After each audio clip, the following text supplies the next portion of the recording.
Hi friends, তোমরা কেমন আছো? আমি ভালো আছি। সবাই সুস্থ থাকো, ভালো থেকো, আর আমাদের ভিডিওগুলোটা একটু দেখো, সাপোর্ট করো, পাশে থাকো, লাইক শেয়ার করতে থাকো। আবার আজকে আমরা বেরিয়ে পড়লাম নতুন একটা জায়গায় পাড়ি দিতে, আর তোমাদের সঙ্গে সব কিছু শেয়ার করব। এই যে আমরা শ্রীরামপুর স্টেশনের দিকে এগিয়ে এসেছি, বলতে গেলে পৌঁছেই গেছি। এই যে দেখতে পাচ্ছ, আমি শ্রীরামপুর স্টেশনে পৌঁছে গেছি। কারোর দেখা পাচ্ছিলাম না বলে এদিক ওদিক দেখেই যাচ্ছিলাম। কিছুক্ষণের মধ্যে বন্ধু বান্ধবদেরকে দেখতে পাই। আমাদের ট্রেন হাওড়া স্টেশনে ঢুকে গেছে, দেখতেই পাচ্ছ তোমরা। এরপর আমরা রওনা দেব বাস স্ট্যান্ডের দিকে। চলো দেখাচ্ছি। যেহেতু অনেকটাই রাত হয়ে গেছিল, তাই মনের মধ্যে একটা ভয় ছিল যে ধর্মতলা থেকে আদৌ বাস পাবো কি পাবো না, কোনো ঠিক ছিল না। তাই তাড়াহুড়োতে এগিয়ে যাচ্ছিলাম। দেখতেই পাচ্ছ স্টেশন থেকে নেমে বাস স্ট্যান্ডের দিকে যাচ্ছি।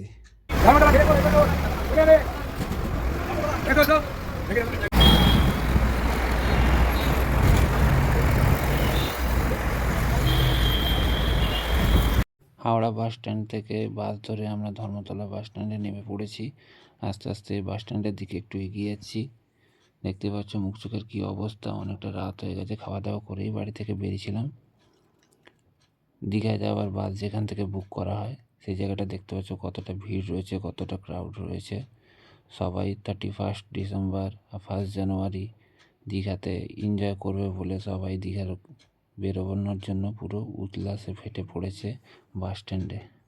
এই আমাদের ধর্মতলা থেকে বাস ছেড়ে দিয়েছে দীঘার উদ্দেশ্যে, তোমরা দেখতেই পাচ্ছ।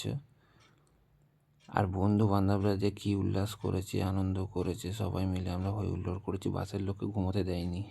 আমরা ওল্ড দীঘায় নেবে এই হোটেলেই স্টে করেছিলাম। তোমরা দেখতেই পাচ্ছ, এটা হোটেল কাম রেস্টুরেন্ট দুটোই। এখানে সব রকমের ফ্যাসিলিটি রয়েছে। এটা দেখতে পাচ্ছ, এটা রিসেপশন হল। রিসেপশন হলের পাশেই রয়েছে এই যে এখানে খাওয়া দাওয়ার সব রকমের ব্যবস্থা আছে। অনেকটা রাত হয়ে গেছিলো বলে রাত্রে আর কিছু ভিডিও করিনি। সকালে রওনা দিলাম আমরা স্নান করার উদ্দেশ্যে। এই যে দেখতে পাচ্ছ সমুদ্রের পাশের রাস্তা থেকে আমি পুরো ভিউটা নিয়েছি।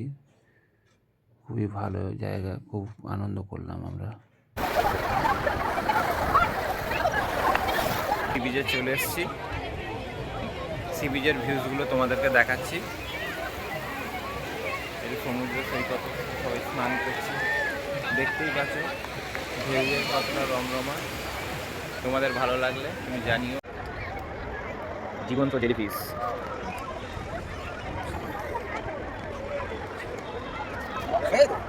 সমুদ্রের জল এতটাই ঠান্ডা ছিল যে কেউ স্নান করতে চাইছিল না। সবাই কমেডি আর হাসি ঠাট্টা করতেই ব্যস্ত। খিদে পেয়ে গেছিলো খুব জোরে, তাই খেয়েও নিলাম একটু আধটু। তোমরা দেখতে পাচ্ছ এত মজা, এত হই হুল্লোড়। সব গ্রুপে আসো তোমরা, খুব ভালোভাবে এনজয় করবে। এই দাদার কাছ থেকে ওই দোকান থেকে ঝালমুড়ি কিনে এবার খাচ্ছি। একটু খেয়ে তারপর সমুদ্রে ঝাপাঝাপি করবো। ঠিক আছে, তোমাদের সবই কিছু মোটামুটি টুকটাক করে দেখাবো। যেটা দেখাতে পারবো না সেটা হচ্ছে জলের মধ্যে যে ভিডিওগুলো হবে সেগুলো আমি দেখাতে পারবো না। ঠিক আছে, চলো নেক্সট ভিডিওতে তোমাদের সঙ্গে দেখা হচ্ছে। সমুদ্রে আমরা একটা ছোট্ট কাঁকড়া খুঁজে পেয়েছিলাম, তাই ওটা হাতে নিয়ে একটু নাড়ানাড়ি করে তারপর জলে ছেড়ে দিয়ে আমরা চলে গেলাম রুমে সুইমিং পুলে স্নান করার জন্য। দেখতেই পাচ্ছ জলে প্রথমে নামতে চাইছিলাম না, বুঝতে পারছিলাম না যে গভীরতাটা কত দূর। তারপর স্নান টান করে আমরা রুমে বেরিয়ে গেলাম ফ্রেশ হতে।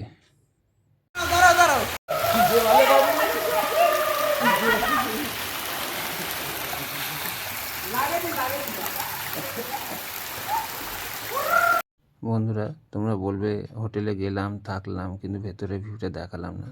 তাই এই ভিডিওটা তোমরা দেখতে পাচ্ছ, ভেতরের ভিউ পুরো সম্পূর্ণ দেখানো হয়েছে। এই পুরোটাই হচ্ছে হোটেল। এখানে এলে ভালো মতো থাকা, খাওয়া, পড়া সব রকমের সুযোগ সুবিধা পাবে। তোমরা পারলে এই হোটেলেই থাকার চেষ্টা করো। খুব জোরে খিদে পেয়ে গেছিলো, তাই আমরা খেতে বসে পড়েছি। আর এই ছেলেটাকে যে দেখতে পাচ্ছ, এই মিউট কমেডিটা খুব ভালো লাগে।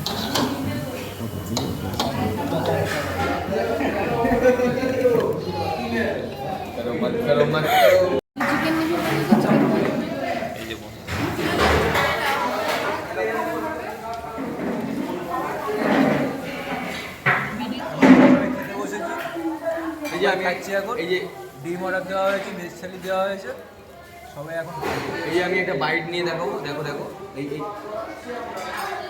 জুসি আছে জুসি সেই লেবু দিয়ে